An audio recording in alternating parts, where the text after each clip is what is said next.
Hello, everyone. Welcome back to another episode of Talking Tudors. I'm your host, Natalie Grueninger. Thank you so much for joining me today. I'd like to start, of course, by acknowledging and thanking the generous listeners who continue to support Talking Tudors on Patreon, and extend a heartfelt thank you to everyone who's taken the time to rate and review the show. As an independent podcaster, this means a lot to me. If you love the podcast, if you never miss an episode, please consider joining the Talking Tudors Patreon community.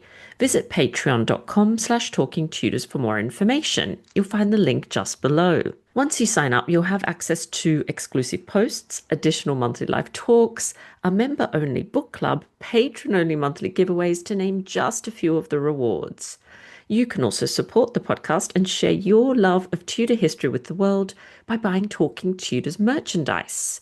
Check out all the products at talkingtudors.threadless.com. Now, on to today's episode. I'm thrilled to welcome Helene Harrison back to the show to talk about her new book, The Many Faces of Anne Boleyn. Helen studied at the University of Northumbria in Newcastle, achieving both a BA and an MA in history before going on to complete a Master of Sciences in Library Management.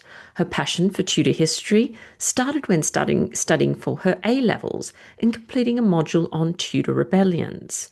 Her master's dissertation focused on portrayals of Anne Boleyn through the centuries, from contemporary letters to modern TV and film adaptations. Now she writes two blogs, one Tudor history and one book-related, and works in the university library of her alma mater. Let's dive straight into our conversation. Welcome to Talking Tudors, Helen. How are you? Hi, Natalie. Thanks for having me back. It has been a little while, hasn't it? So maybe let's just start with an introduction. Just say hello to all our listeners and viewers and tell us a little bit about you and your background. Well, I live in the north of England, so it's usually very rainy. I grew up a lot around history, visiting castles, abbeys, and ruins on camping holidays with my parents and my sister. And my dad was always interested in military and naval history, so I sort of grew up around history. But obviously, I went down a very different path to the one my dad went down. I did my undergraduate and my postgraduate degrees in history, and then I did a postgraduate degree in library management as well. I started my blog at the end of my undergraduate degree. I was feeling a bit lost and bereft, having been in education for so long. And I'm now actually working in the academic library of my alma mater, which is exciting to be back there. And I've just published my third book. So my first two are Elizabethan Rebellions and Tudor Executions. And the one that's just come out is The Many Faces of Anne Boleyn. Oh, wonderful. And we are here to chat about that new book. So very exciting. And if you're watching us on YouTube, you can just see it behind Helen there on her shelf. Lovely, lovely cover. So what was the inspiration behind this particular book or project as well? Well, the main inspiration behind this book actually came from both my undergraduate and my postgraduate dissertations. And my postgraduate dissertation was actually called The Many Faces of Anne Boleyn, Oh, right. which is where the title for the book obviously has come from. And I had a really fantastic supervisor. I had the same supervisor for both of my dissertations, who recommended Stephen Greenblatt's book on Renaissance self-fashioning. Mhm. And I became interested in the idea of how image is sort of shaped and how it changes over time. Because obviously we can only shape our image while we're alive. We lose control of it when we die. So I wanted to explore that a bit more. And my undergraduate dissertation focused on Anne's public image during her lifetime, whereas my postgraduate looked more at sort of after Anne had died and through the literature and the film. So this book sort of combines the two and then expands it a bit further as well. Wonderful. And so we are going to talk about how Anne Boleyn, of course, has been perceived and represented across time, which is a really fascinating subject. But let's start with Anne's image, the one that she hoped to cultivate. You were talking there about self-fashioning, so I think that's a good place to begin. What was it and how was it circulated? Well, it's interesting because I think Henry VIII and Anne Boleyn tried to make a very concerted effort over Anne's image because, she'd replaced this very popular queen, popular princess as well. And I think sort of they were very aware of Anne's image. And I think Anne as well, she wanted to be a good queen.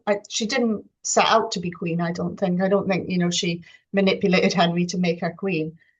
But I think once Henry decided he wanted to marry Anne, she was determined to do a good job. Mhm. And partly that may have been rivalry with Catherine of Aragon, but I think also it was an innate part of Anne that she wanted to promote charitable and educational causes. We see her clashing with Cromwell over how the funds from the dissolution were to be spent. Um, and in Anne's coronation as well, we see lots of imagery and linked to Saint Anne, the mother of the Virgin Mary. So we have these very sort of pure images being used. And I think if Anne did have a son and had she survived past 1536 to the end of Henry's reign, I think her image might have well have improved over time as people got used to her, particularly if she had that son as well. So I think it's possible that over time, had she been queen for more than 3 years, her image could well have improved. And I think what was damaging for Anne is that people talked a lot. Um, it just took one person to then spread sort of a rumor or a negative image that they'd seen, and it would just spread like wildfire. And we have printing is sort of increasing in use at this time as well. And the only way really that Henry and Anne could influence the wider public at least was through these sort of public displays like the coronation. Yeah, absolutely, which is why that was so incredibly lavish and a magnificent occasion, wasn't it? And so I know that you're very interested in portraiture and images as well. So talk to us a little bit about surviving portraits and images of Anne. Yeah, I have a real soft spot for the Hiva Rose portrait. Obviously, we know it's likely not contemporary, although there is dendrochronology, I believe, being done at the minute to test and try and find a more certain date for that one.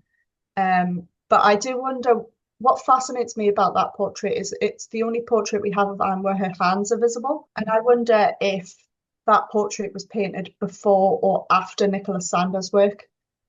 Because Sander obviously brought up the Anne has 6 fingers myth. So I wonder if the inclusion of the hands was perhaps a deliberate comment on Sander's work, which is why I'm really interested to find out the dendrochronology to find out if they can date that with a bit more certainty. Um, I also really like the checkers ring.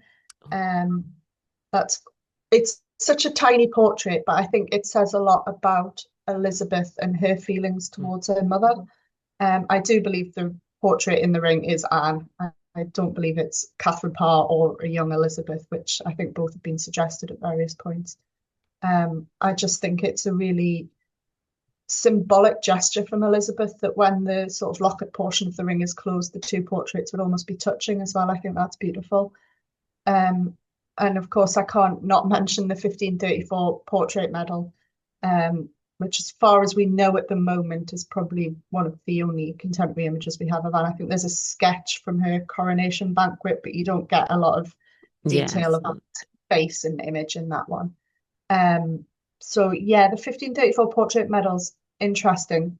I've seen recently there's an our suggestion it may have been done to commemorate a French embassy, I believe. Um, but I still believe it was in expectation of Anne producing that male heir from her second pregnancy in 1534. And the recreation by Lucy Churchill gives us a much better idea of what it could have looked like prior to the damage. I also examined a couple of miniatures in the book, the Hoskins miniature, which is probably, of all the miniatures, it's the one that we probably most recognize as Anne, as it's fairly similar to the Hiva Rose and the National Portrait Gallery images. I also look at a couple of other smaller miniatures, which have been purported at various times to be Catherine of Aragon, Anne Boleyn, and Jane Seymour as well. So it's quite difficult to actually nail down who those ones were. And the Nid Hall portrait as well, similar issue in that I think it has once purported to be Jane Seymour.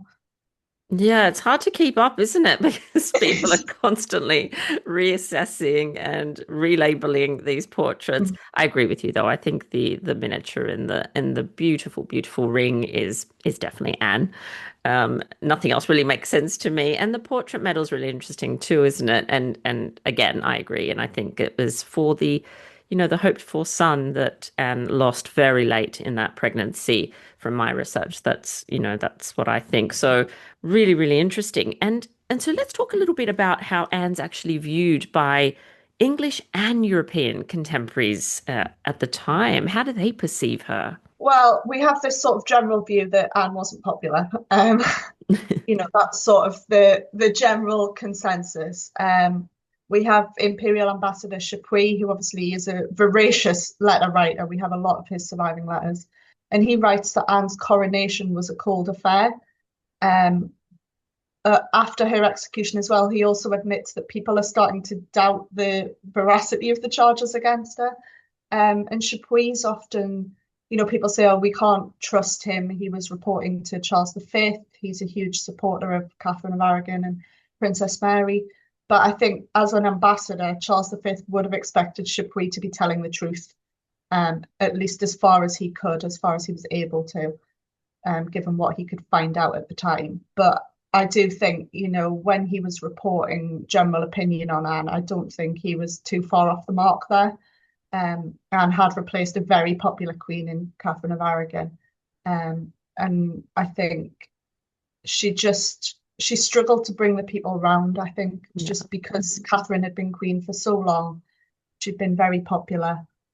So I think the English people did struggle to accept Anne in that way. But as I said before, if she'd been queen for longer, had she provided a son, opinions might well have sort of changed after Catherine of Aragon's death. We know Anne had French connections from her time there in her teenage years. But we also know in the Calais visit in 1532, the French ladies were sort of unwilling to meet Anne, it seems. Not surprising on the part of the French queen, who was a relative of Charles V. So I don't find that particularly surprising. But yes, Marguerite of Angoulême, I believe, also refused to meet Anne. But their relationship I've always been quite interested Mm. in, and I know you have been as well, Natalie. I think Anne later wrote to Marguerite to say the thing she wanted, aside from having a son, was to see Marguerite again. So there does seem to have been some kind of relationship there, which is quite interesting. But obviously, French and Imperial, there was a lot of diplomacy going on there, and there was a lot of different things to consider rather than just personal relationships as well.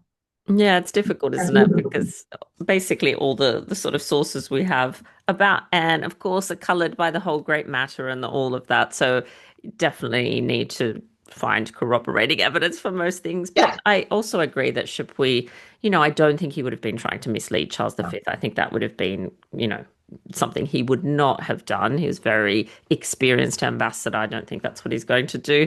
But Yeah. yes, we must be careful what we believe when it comes to Anne Yes. Boleyn, certainly. And so, how is Anne then portrayed during the reign of her daughter? Because there's obviously a big shift then when Elizabeth finally comes to the throne, becomes queen. It's almost like, Anne returns in a way, and we can talk about her again. You can put your portraits up of her. So tell us a little bit about that period. Yeah, it's interesting because after Anne's execution in 1536, she's pretty much wiped from the record at that point. No one sort of wants to talk about her. And then obviously you don't really dare talk about her in Mary's reign in positive terms. But yes, Tracy Borman's done some great work. I loved her book on Anne and Elizabeth. And the even as early as Elizabeth's coronation in January 1559, we see images of Anne in the coronation procession. The falcon motif is back in use. And obviously, I mentioned the checkers ring before. We see Elizabeth keep Anne very close to her in that ring in a sort of almost intimate way. And we have Elizabeth also introducing an act in her first parliament to restore Anne, although she doesn't legitimise the marriage of Anne and Henry, which I think would have been perhaps a step too far, perhaps too controversial.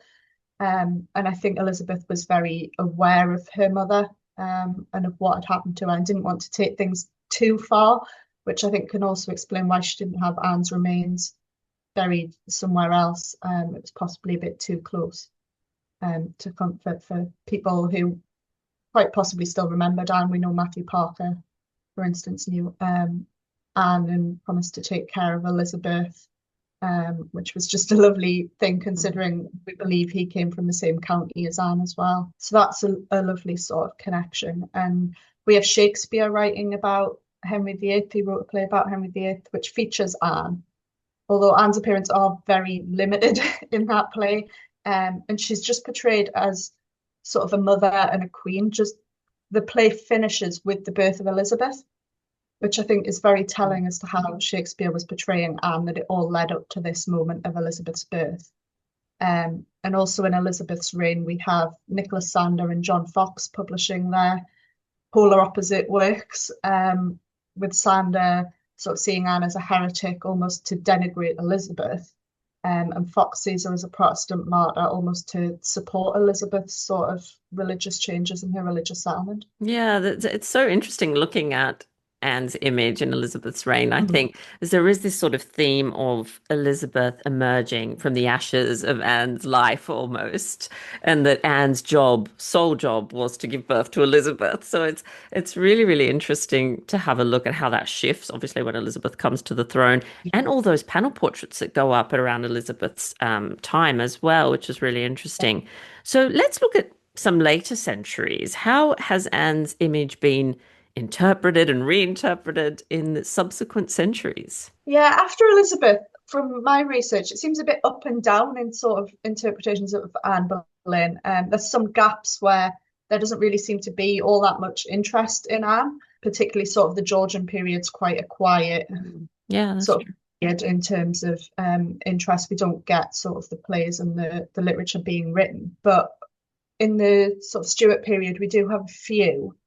Francis Bacon writes his tragedy of Anne Boleyn, which was early Stuart, but covers Anne's rise and fall. John Banks is writing in the later Stuart period, 1680s, I think the first performances, and he wrote Virtue Betrayed, which only covers the period after Anne becomes queen. So we've got Shakespeare covering up to Elizabeth, Yeah. we've got Bacon covering the whole spectrum, and then we've got Banks only covering her queenship and her fall. So we have different people, obviously, with different motives and Yeah. covering things. But the titles alone, The Tragedy of Anne Boleyn and Virtue Betrayed, suggest Anne very much as a victim, Hmm. um, rather than sort of the perpetrator and the marriage wrecker that we sometimes, quite Yeah. often be portrayed nowadays. Um, so it's very much portrayed as a tragedy. Anne's been betrayed. So the sense is very much on Anne was innocent and she was almost betrayed by her husband, to end her life, ignominiously on the scaffold. So it's interesting. And then we get this sort of resurgence again under the Victorians, and it hasn't really died down since then, to be honest.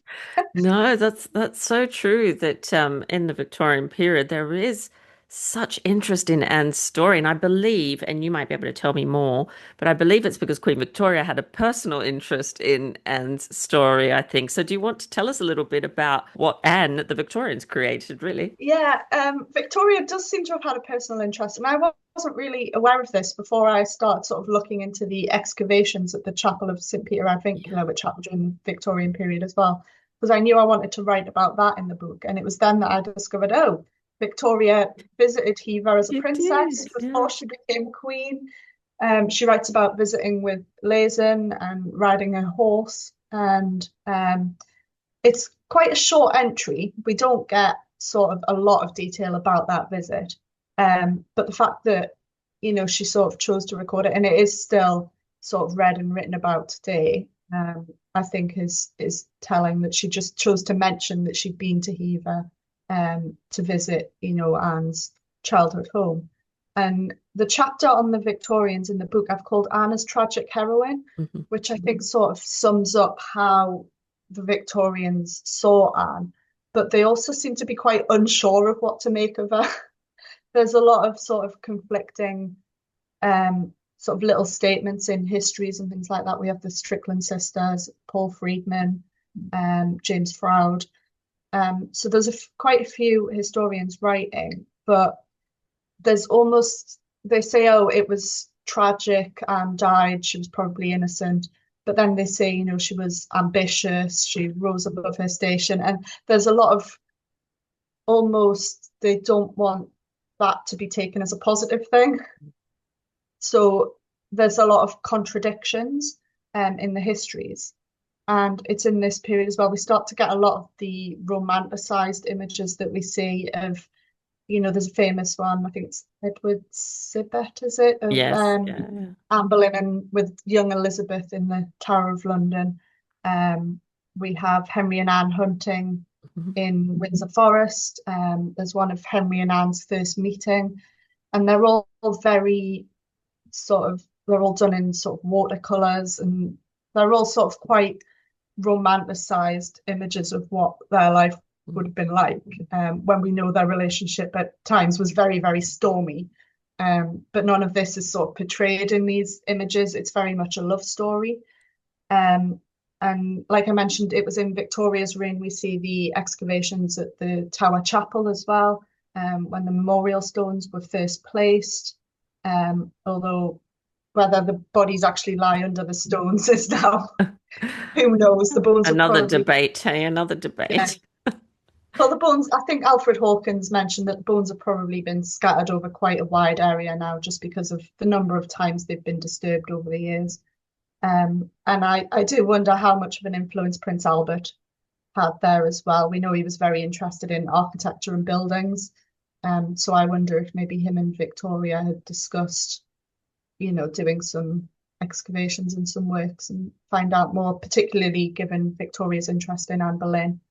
But I think we also have the Victorians to thank for the growing fascination over the 20th and 21st centuries, really. Absolutely. And it's interesting how many of the sort of myths arise at that time as well. I'm just thinking with the Queen's house, which is now called the King's house, Yeah. where they actually set up a whole room saying that was Anne's bedroom because they were wanting something tangible. And there was, and of course we know Anne was in the Queen's apartments that unfortunately have been lost for centuries. So the Victorians kind Yeah. of created this space, and put this story out that this is where Anne spent her final days. And lots of people visited. And until recently, actually, it was thought, some people did think that Anne stayed the last couple of weeks of her life there. Of course, it's not the case, but it's interesting how they were desperate for sort of Yeah. any kind of evidence of Anne's life. Anything It's really tangible interesting. that they could like touch and go and visit, I think. Exactly, exactly. Because it is so depressing, isn't it, when you find out, oh, the apartments are gone, there's nothing Yeah. left.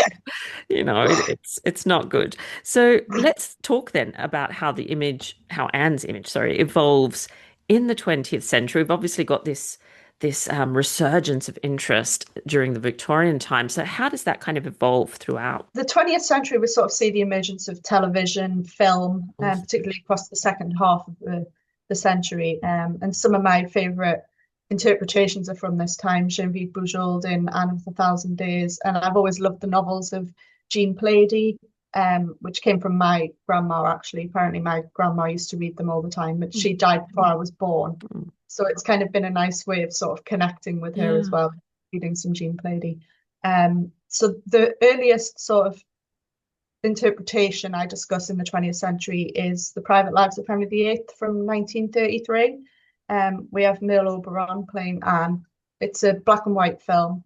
And it's an interesting interpretation because it's very different from what we see in more modern interpretations. The modern interpretations are very focused on Anne. Anne's a central point of the story. But in The Private Lives of Henry VIII, Anne's only in it for about the first 12 to 15 minutes, I think. We only see her execution kind of cut in with images of Jane Seymour preparing for a wedding. Um, so it comes across almost as comedy in many ways Yeah. to a modern audience. It might not have been intended at the time, but watching it now, it certainly comes across that way. There's a moment where I think a woman in the audience to watch the execution complains that a woman in front of us wearing too big a hat or Oh, something. yes, yeah. And yeah, it comes across as a bit sort of comedic. And yeah, then I sort of move forward about 30 odd years, and the next one I look at is Genevieve Bujold's interpretation in Anne of the Thousand Days from 1969. It is one of my favorite interpretations just because I love to see the way Bujold tackles Anne's sort of fire and her passion. We get these very, very stormy arguments. And I also enjoy that we see the Percy affair play out as well, because we don't get that in, a lot of screen interpretations, really. It's missed out in a lot of the more recent ones. We don't see it in the Tudors. We don't see it in Wolf Hall. We don't see it. We see glimpses in the other Boleyn girl, um, but it's something that's often missed out. And then we start to see some of the six wives sort of litany that we've had across the years. So we have Keith Michelle as Henry VIII and Dorothy Touton as Anne Boleyn in 1970. We then have the later one of Helena Bonham Carter playing Anne Boleyn in, I think it's 2003. So we definitely see the Tudors emerging into popular culture really for the first time. Yeah, absolutely. It is fun to go back and watch some of those early ones, I have to say, although they can appear kind of funny to us now. But Nowadays. it's still interesting. And I think Geneviève Bujold, she's one of my favorite Annes. She's probably my favorite Anne, actually, now that I think about it. Oh, She certainly raised the bar, didn't she, for Anne Boleyn portrayals. And I think after that we see more of that fiery Anne Boleyn, although it is still kind of perpetuating that myth of the seductress Anne, but I guess we can't have everything. So oh. I know that TV has to be entertaining, obviously. So, so what about 21st century Anne? What is she like after all these centuries of being interpreted and reinterpreted?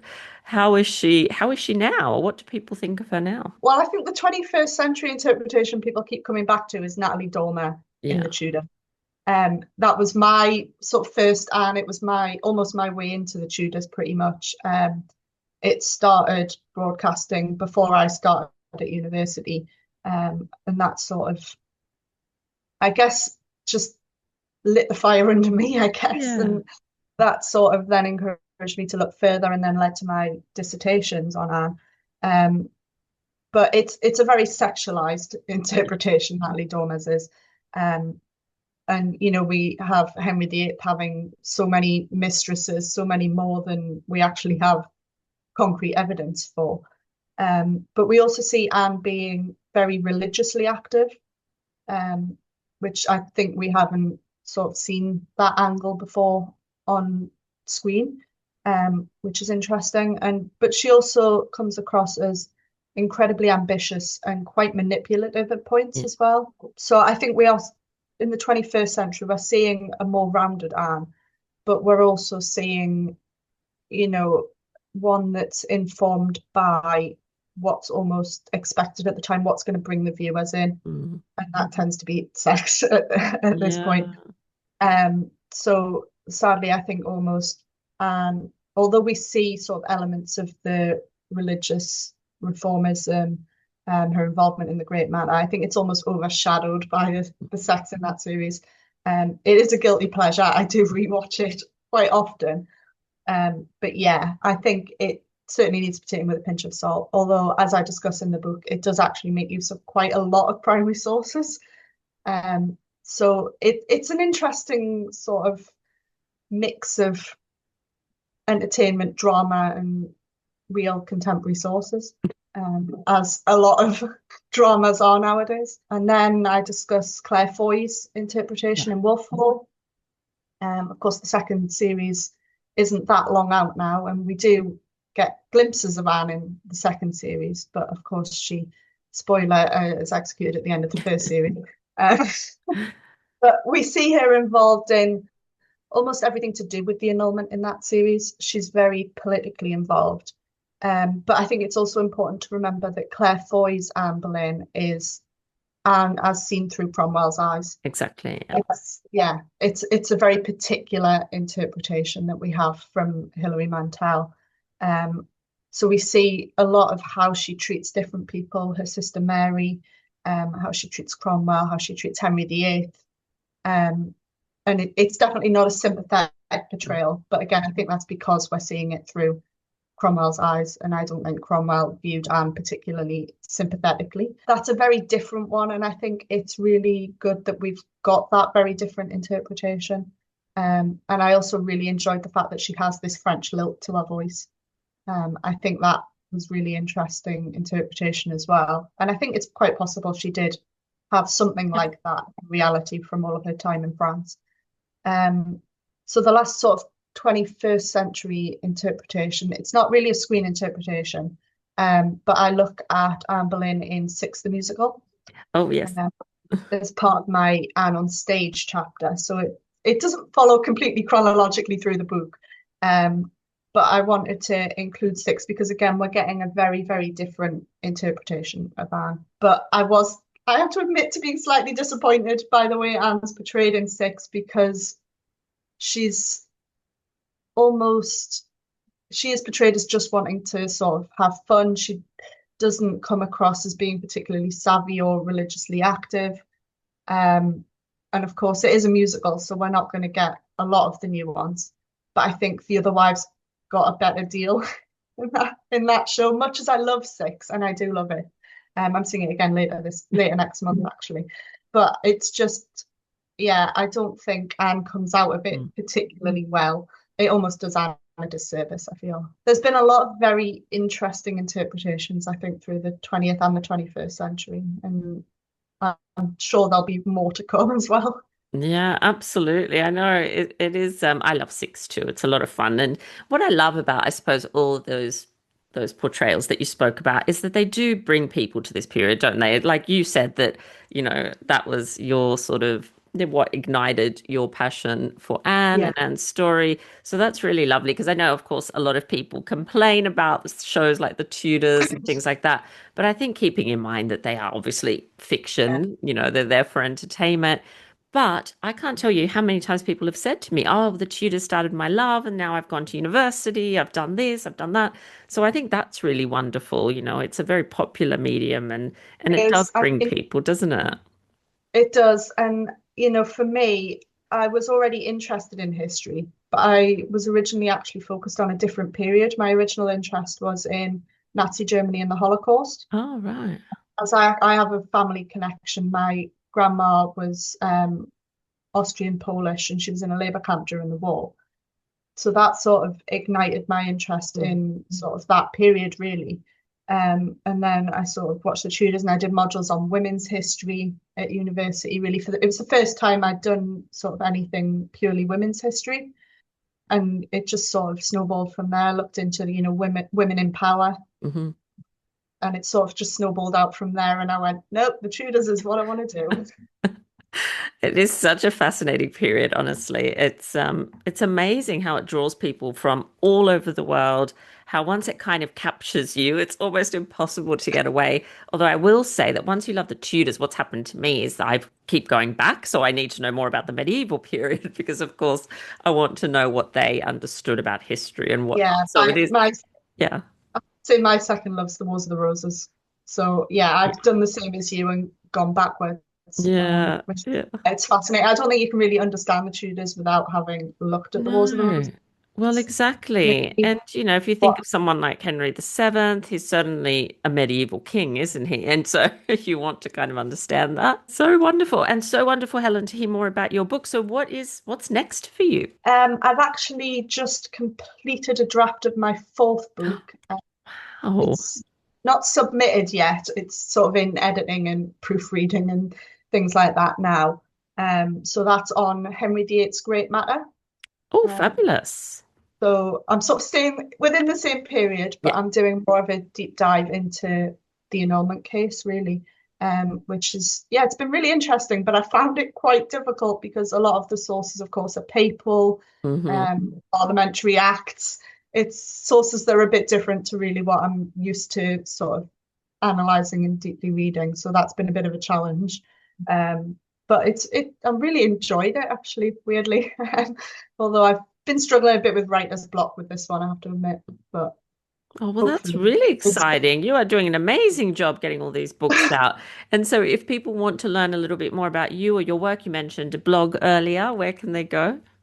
yes, my website is tudorblogger.com. I also have a Substack, Tudor Blogger, the History Notes, which people can, subscribe to, and I send out a monthly newsletter on there as well. I'm also on social media, Facebook, Instagram, Threads, Blue Sky. all at Tudor Blogger. All the So main it's ones, hey? easy to find, Excellent. yeah. Wonderful. And I have one more question for you, and that is our Tudor takeaway. So I do like to ask all my guests for a takeaway, so something for our listeners to go off and explore after the episode. So do you have a takeaway for us?